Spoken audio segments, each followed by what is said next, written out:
LeBron James was holding a bottle of medication, with hands trembling like leaves in the wind. Tears glistened in his eyes while his voice came out choked. "Mom, how long have you been suffering in silence?" But to understand how we arrived at this moment that would forever change the relationship between mother and son, we need to go back 3 hours in time. LeBron's black Honda Accord was cruising through the familiar streets of Akron, Ohio, on that sunny Thursday afternoon. It was one of those surprise visits he loved to make. Without warning, without fanfare, just a son visiting his mother. At 39 years old, even being one of the most recognized athletes on the planet, LeBron still felt that special emotion every time he returned home. The house he had bought for Gloria was located in a quiet neighborhood, far from the chaos of his childhood, but still in Akron, the city that had shaped them both. It was a modest 2-story house with a well-maintained garden and a porch where Gloria liked to have coffee in the mornings. Nothing extravagant, exactly as she had requested. "I don't need a mansion, baby," she always said. "I need a home." LeBron parked in the garage and used his key to enter through the kitchen door. The familiar smell of spices and homemade food hit him immediately, bringing memories of thousands of meals shared over the years. "Mom!" he shouted, leaving his keys on the counter. "Where's my old lady?" "Jesus Christ!" Gloria appeared running from the living room, one hand on her chest, as if she had been startled. "LeBron James, you almost gave me a heart attack. What are you doing here?" She looked different. Thinner, perhaps. There was a pallor in her skin that LeBron didn't remember seeing before. But her smile was the same, that radiant smile that always made any worry disappear. "Can't I visit my mother?" LeBron said, opening his arms for a hug. "I was missing you, and I wanted to talk about your birthday that's coming up." Gloria melted into his arms, as she always did. "My baby," she murmured. And for a moment, he was back to being the 10-year-old boy who ran home after school to tell about his day. "You're looking tired, Mom," LeBron said, pulling away to look at her better. "Are you eating right?" "Of course I am," Gloria responded quickly, perhaps too quickly. "You know I always take care of my health. Actually, let me make something for you to eat. You must be starving after the trip." She turned to the refrigerator with a sudden energy that seemed forced. LeBron noticed how she moved through the kitchen with almost military precision. Every movement calculated, every object in its exact place. Everything was impeccably organized in a way that bordered on obsessive.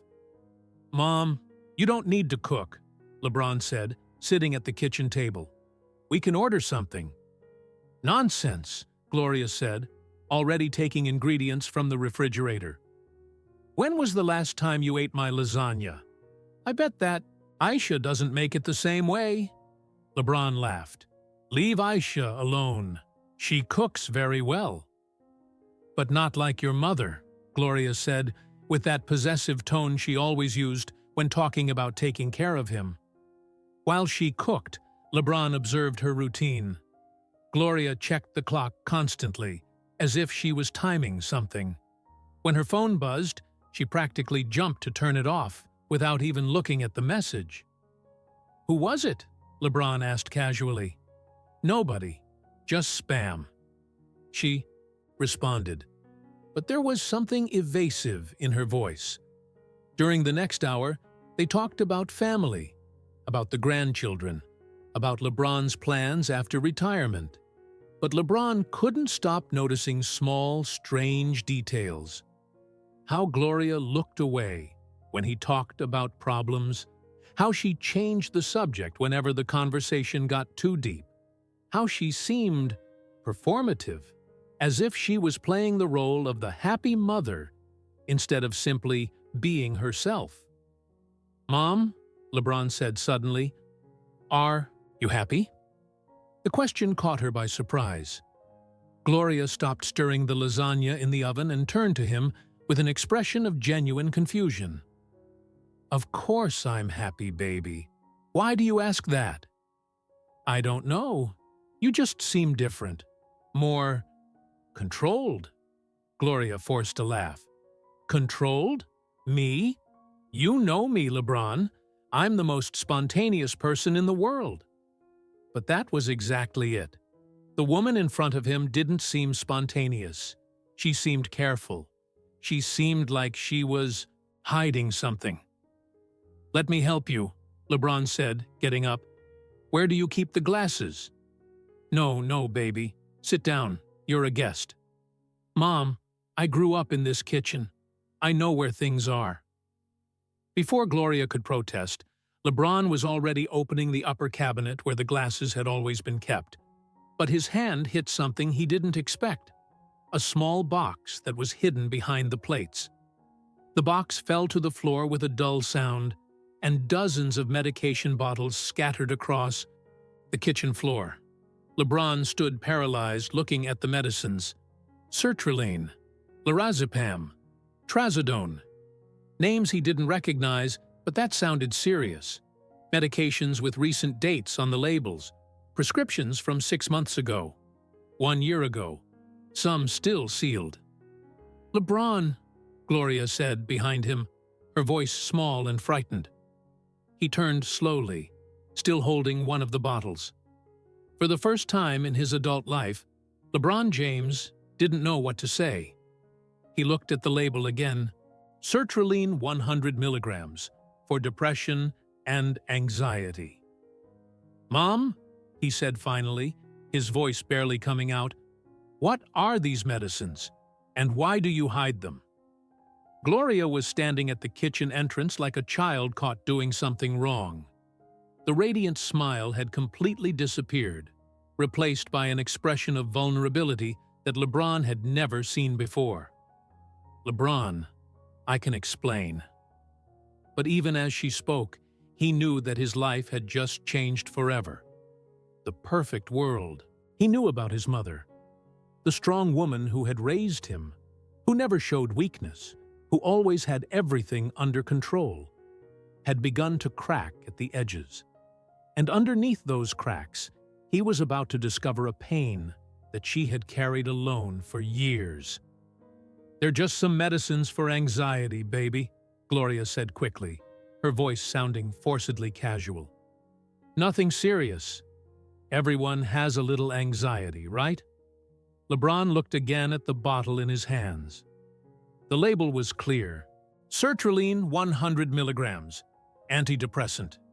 Take once, daily. This wasn't medication for simple anxiety. This was treatment for serious depression. "Mom," he said slowly, "this here says antidepressant.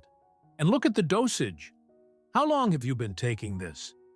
Gloria approached quickly and began collecting the bottles from the floor, as if hiding them again could make the conversation disappear.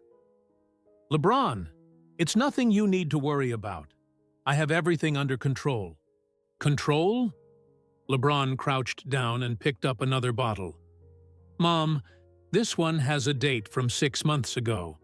This other one from a year ago. You're lying when you say it's nothing serious." For the first time, Gloria stopped collecting the medications. She remained crouched on the kitchen floor, her hands trembling slightly. "Please, LeBron, I don't want to talk about this." "You don't want to talk about this?" His voice rose an octave. "Mom, you've been taking antidepressants for years, and I didn't even know. How do you think this makes me feel?" Gloria got up slowly, still avoiding looking directly at him. "Makes you feel how? Baby, you have your own life, your own problems. I wasn't going to add mine to your list." The phrase hit LeBron like a punch to the stomach.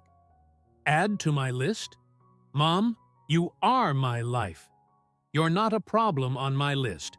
You are the list." "You don't understand," Gloria said, finally looking at him. There were tears in her eyes now. You carry the weight of the ECOB world on your shoulders. Everyone criticizing every move you make, expecting perfection. I wasn't going to be another burden. LeBron sat heavily in the kitchen chair, trying to process what he was hearing. Another burden? Mom? Since when are you a burden? Since always, Gloria whispered. Since you were 10 years old, and everyone said I was a single mother who was going to ruin your life. Since you became famous, and I became LeBron James' mother, instead of just Gloria. I was always your responsibility. No, Mom, you were never a responsibility. You were my strength. Gloria laughed, but there was no joy in the sound. Strength? LeBron? I spend most days fighting to get out of bed. What kind of strength is that? The confession came out so naturally that Gloria seemed surprised to have said it. She put her hand over her mouth, as if she could take back the words. LeBron felt the world spinning around him. He began connecting dots he had ignored for years. The times he called, and she seemed too sleepy for the time of day. The trips she canceled at the last minute with vague excuses. The way she always diverted conversations about herself. How long? He asked, his voice almost a whisper. LeBron, how long, Mom? Gloria sat in the chair next to him, suddenly looking much older than her 54 years. The doctor said it probably started about 8 years ago, after your grandmother died. But I think it was always there, you know? It just got worse.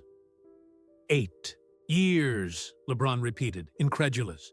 Mom, 8 years ago I was winning my first title in Miami. You were there, in the stands, screaming and crying with joy. How were you fighting depression? Because you gave me strength in that moment, Gloria said softly. Your happiness was always my happiness.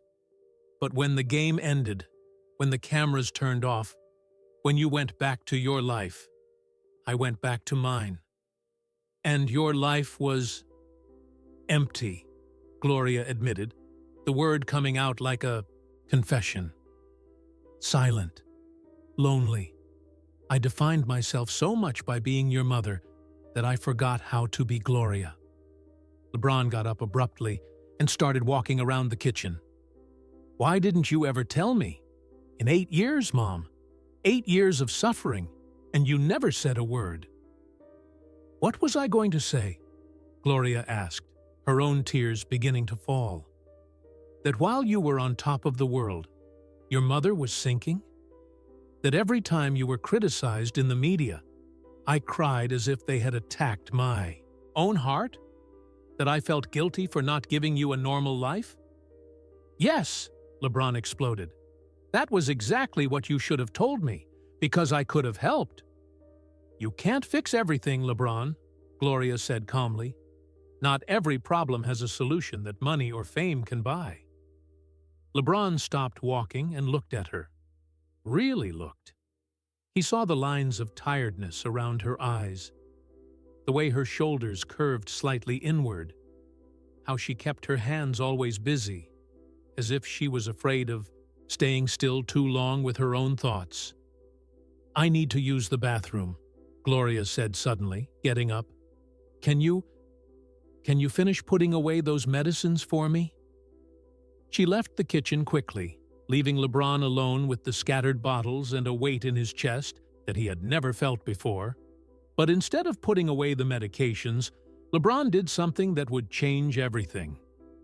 He went to Gloria's room. The room was impeccably organized, like the rest of the house. But there was something on the nightstand that caught his attention. A small notebook with a worn leather cover. It looked like a diary. He knew he shouldn't. He knew he was invading her privacy. But the need to understand what his mother had gone through alone was stronger than any ethical consideration. He opened the notebook to the last written page. March 15th, LeBron won another game today. I saw it on the news. I smiled, watching, like I always do. But when I turned off the TV, the loneliness came back like a wave. Sometimes I wonder if he knows I exist outside the moments we share. LeBron turned a few pages back. January 3rd. He called today asking how I was. I said, fine, automatically, like I always say. Will I ever have the courage to tell the truth? That some days I can't even take a shower? That sometimes I spend hours staring at the ceiling trying to remember what it feels like to want to do something? LeBron's hands began to tremble as he read. December 25th, Christmas with the family. I pretended to be happy all day. LeBron gave me a beautiful necklace and said, I'm the strongest woman he knows. If he only knew how weak I really am. LeBron? He turned around. Gloria was standing in the doorway, seeing him with the diary in his hands. For a moment, neither of them said anything. Now you know, she said finally, her voice broken. Now you know that your mother isn't the strong woman you thought she was. LeBron closed the diary and looked at her, really looked at her, for the first time in years.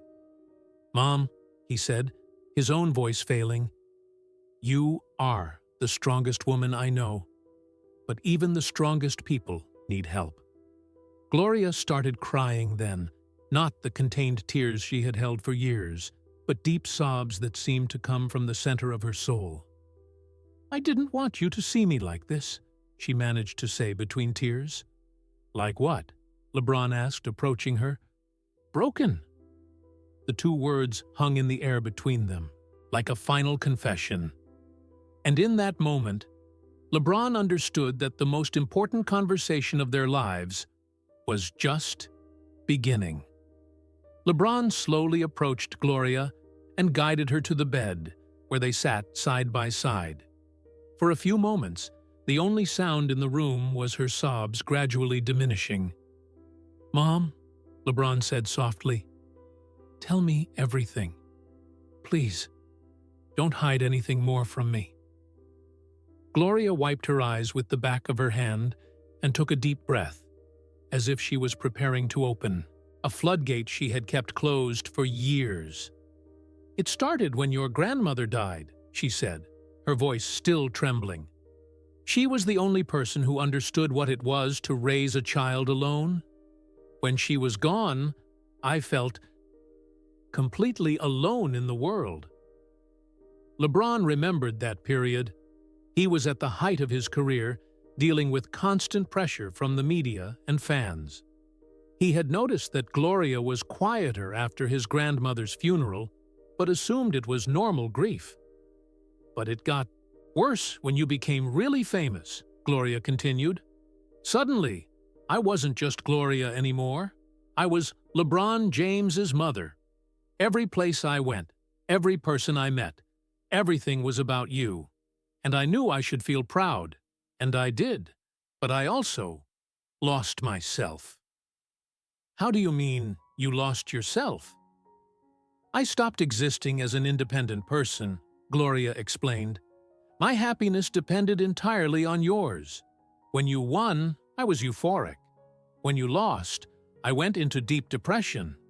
When the media criticized you. Her voice broke.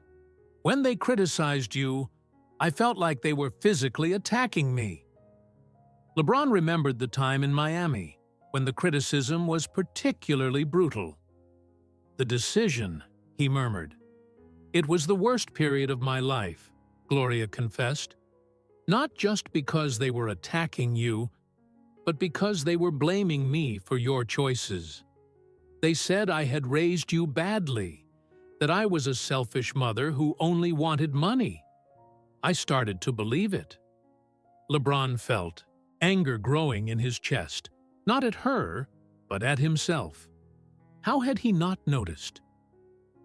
Do you remember when I canceled that trip to Miami in your first year there? Gloria asked. You said you had the flu. I was having panic attacks every time I thought about watching you play. Because I knew the cameras would focus on me, that people would comment about me, that they would judge me. So I watched alone at home, crying when you lost, crying when you won. The confession hit LeBron like a blow. He remembered being upset when she canceled the trip, but had simply accepted her explanation. "Mom, you could have told me. I could have—" "What?" Gloria interrupted him. "Stopped playing? Refused fame? LeBron, that was your dream. Our dream. I wasn't going to destroy that because I couldn't handle the consequences." Gloria got up and walked to the window, looking outside without really seeing anything. "There's something I never told you," she said, her voice getting even lower. "During your second year in Miami, when the criticism was worst, I thought about killing myself.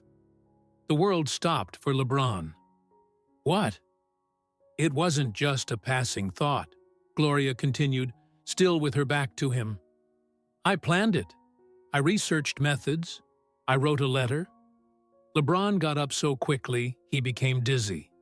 "Mom, the only thing that stopped me was realizing that if I did it, it would be one more thing they would put on your account. LeBron James, the player whose mother killed herself because of the pressure. So I lived, not for me, for you." Tears ran down LeBron's face without him trying to stop them. "Mom, I didn't know. Why did you never?"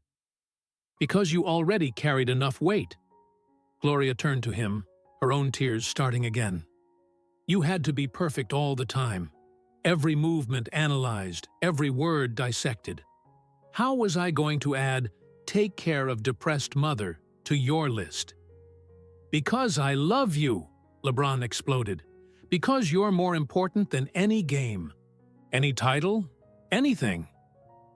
"But you didn't understand that at the time," Gloria said softly. "And I couldn't be one more problem in your perfect life." LeBron approached her again. "My life was never perfect, Mom. I just pretended it was. Just like you." Gloria looked at him with surprise. "What do you mean? You think I don't have depression too? That the pressure doesn't affect me?"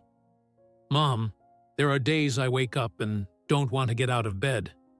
There are nights I stay awake wondering if it was worth sacrificing a normal childhood. But I never told you because—" He stopped, the realization hitting him like a slap. "Because you were protecting me, just like I was protecting you," Gloria finished.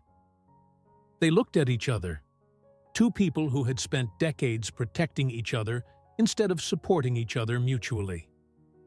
"I ruined everything," LeBron said, sitting heavily on the edge of the bed. "I was so focused on paying back everything you did for me that I never stopped to ask what you needed. I built an empire, but let you sink." "No," Gloria said firmly, sitting next to him. "You didn't ruin anything. I hid too much. But I should have seen the signs. I became an expert at hiding the signs."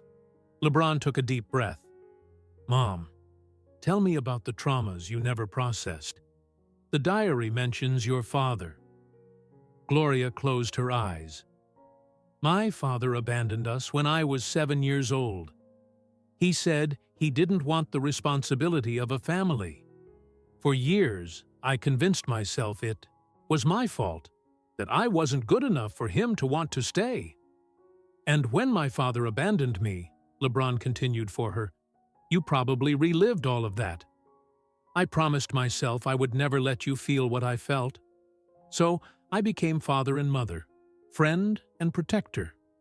But in the process, I completely lost myself." Gloria turned to look directly at him. "LeBron, I never allowed myself to be happy. Happiness seemed like a luxury that single mothers couldn't have. So I lived through your happiness. And when I was unhappy, I sank with you. LeBron took her hands. Mom, I got lost trying to be your source of happiness. And you got lost trying to be my source of strength. We were both living for each other instead of living with each other.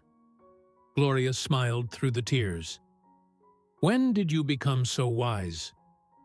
When I realized I almost lost the most important person in my life, because we were both too cowardly to be vulnerable with each other. Gloria took a deep breath. I'm scared. LeBron. Of what?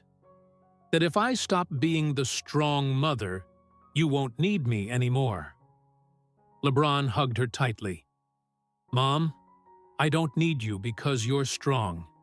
I need you because you're you.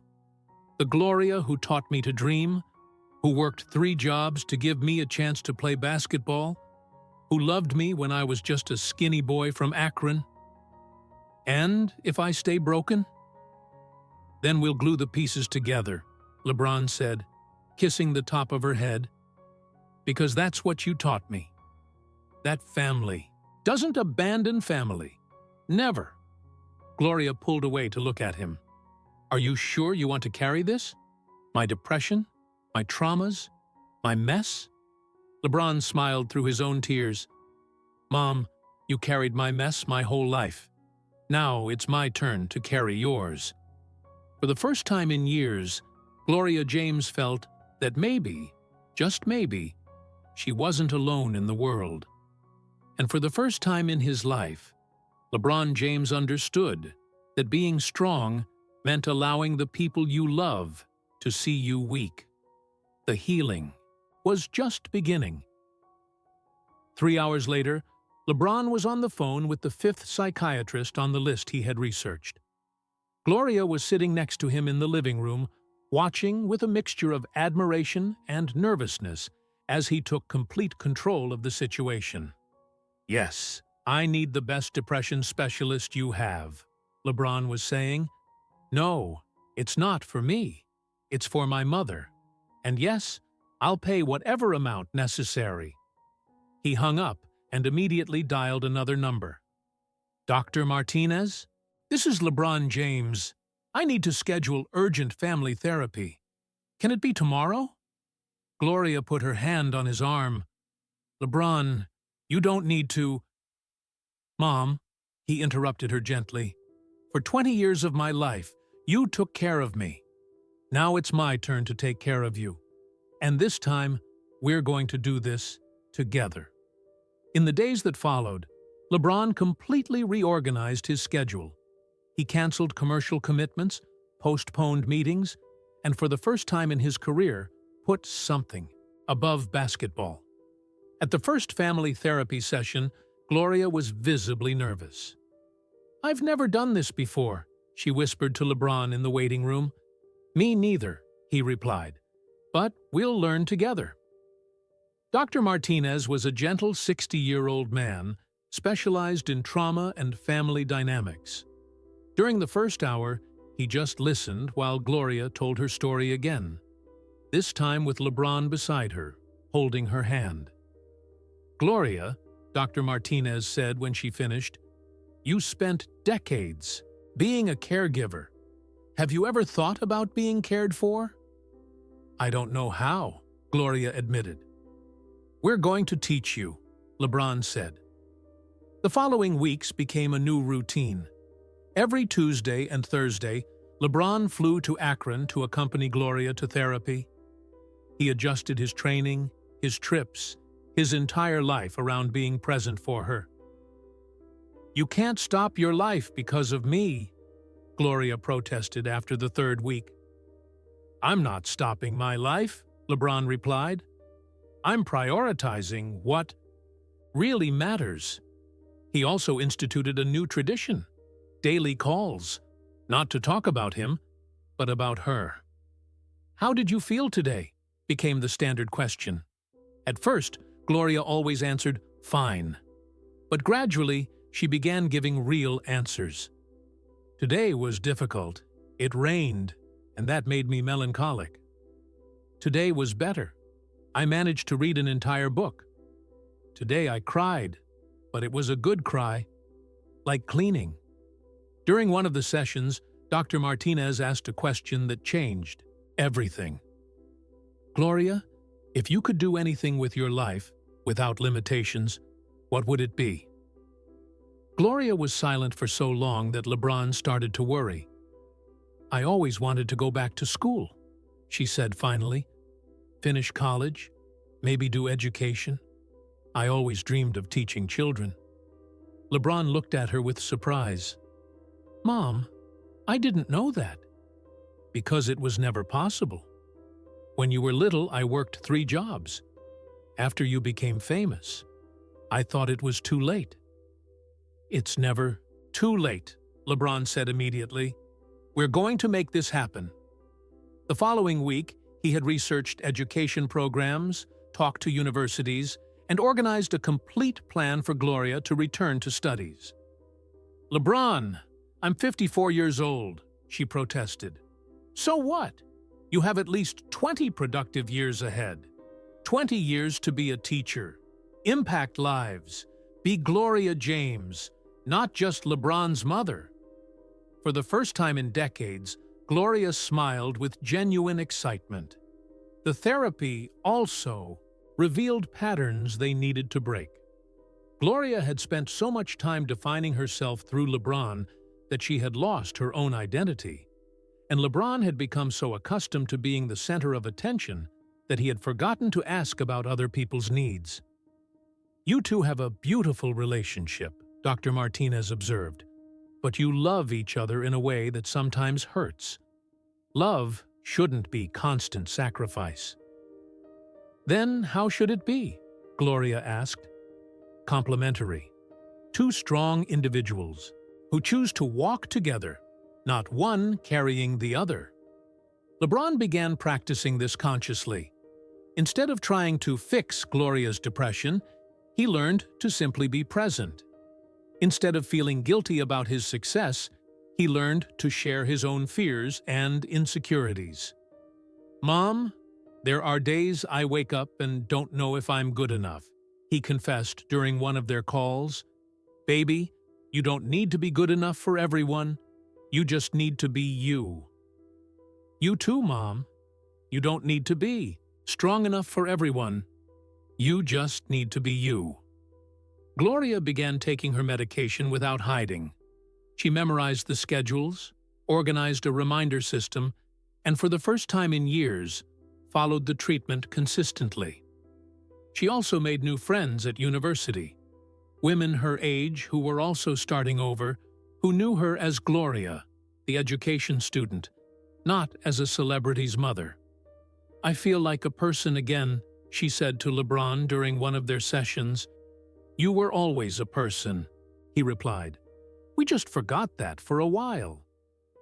6 months after that transformative afternoon in the kitchen, it was Gloria's birthday. LeBron organized a small, intimate party. Just close family and the new friends she had made in college. When it came time to blow out the candles, LeBron asked, What did you wish for, Mom? Gloria looked around the table, at Aisha, at the grandchildren, at the friends she had made, at the son who had learned to see her as a complete person. For the first time in years, she said, I wish to continue alive and happy. And for the first time in years, I believe I'm going to make it. LeBron got up and hugged her, but this time it wasn't the hug of a child seeking protection. It was the hug of an adult man offering support. I love you, Mom. Not because you're strong, but because you're you. The Gloria who taught me to dream, who worked tirelessly to give me chances, and who is now learning to dream for herself, too. I love you too, son. And for the first time, I don't feel guilty for having my own needs. That night, LeBron posted a simple photo on Instagram. Him and Gloria embracing, her wearing the graduation cap from the university where she had enrolled. The caption was direct and powerful. The strongest woman I know taught me that asking for help is courage, not weakness. that true love means allowing the people we love to see us vulnerable. Mental health matters for all of us. For our mothers, our fathers, our families. Never be afraid to seek help. And never underestimate the power of simply asking, "How are you?" and really listening to the answer.